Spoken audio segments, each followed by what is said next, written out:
Director of Governmental Affairs for the Florida Institute of CPAs, and today we're in Boston, Massachusetts at the NASBA conference, and I'm happy to be here with the President and CEO of NASBA, Ken Bishop.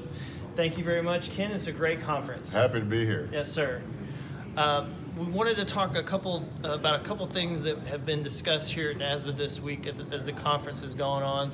Some big issues for our Florida CPAs from the regulatory front. As you all know, that NASBA is an organization that represents all the boards of accountancy across the country, and they've been very forward-thinking and working with AICPA and state societies on many issues. So this week, first, I wanted to talk about a real exciting issue for all of our students. There's going to be a big push for continuous testing all over the country.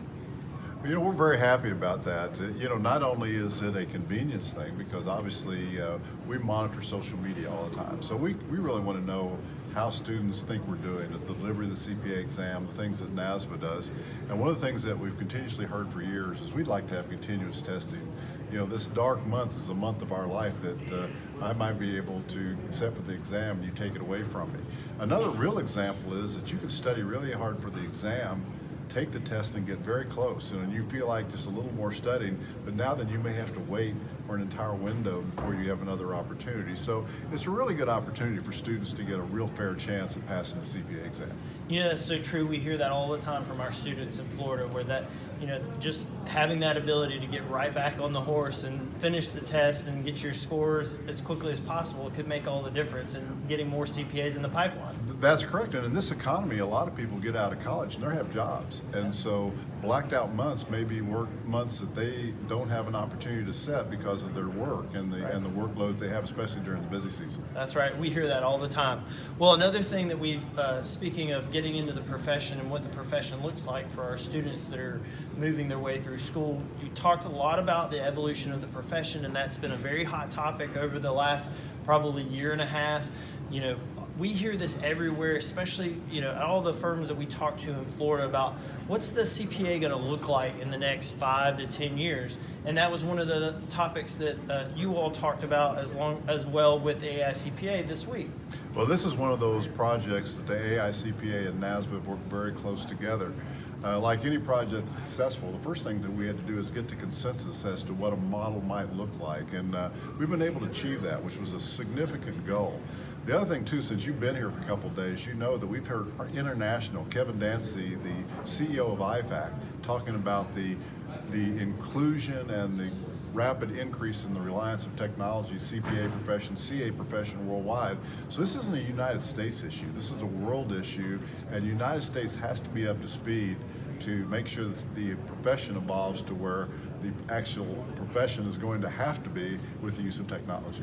Listen, being from Florida, we know all too well that the profession as a whole is global. It's not just in the United States. We have to look globally and looking to the future of what the profession looks like. It's very important. So I totally understand where everybody's coming from. Well, another big important factor in this evolution discussion for us is that there's an awful lot of young people. I was talking to one of my grandchildren the other day, and they said they want to do something with computers when they go to college. And I told them, do you know you can do something with computers and be a CPA? You know, and that is kind of a thing that we have to get out there. If you have an acumen for artificial intelligence, you want to work with robotics, you want to do those things, there can be a great career in accounting for you as a CPA, but only if we set the system up to be that way. That's right, absolutely. Well, you know, looking to the future of the profession, I think we're hearing a lot more, especially at the state legislatures all across the state. There's a huge threat out there right now for many states for the deregulation of professions. I mean, we're seeing it in Florida, we've seen it in many other states where, you know, you see that proactive approach to saying, well, we need less regulations on occupations and professions. Well, and I'm going to tell you, there's a certain amount of irony for us because our membership is pretty conservative. And when I'm talking about conservative in the political sense, when it comes to business matters. And I think all of us would agree there's probably unnecessary regulation, there's probably too much regulation, but you can go too far with something. When you start saying that CPAs can provide, or accountants, can provide test services, or architects can build bridges, or doctors can do brain surgery, and you don't have to be regulated, meet a certain education and testing requirement before you get licensed, it's just ridiculous.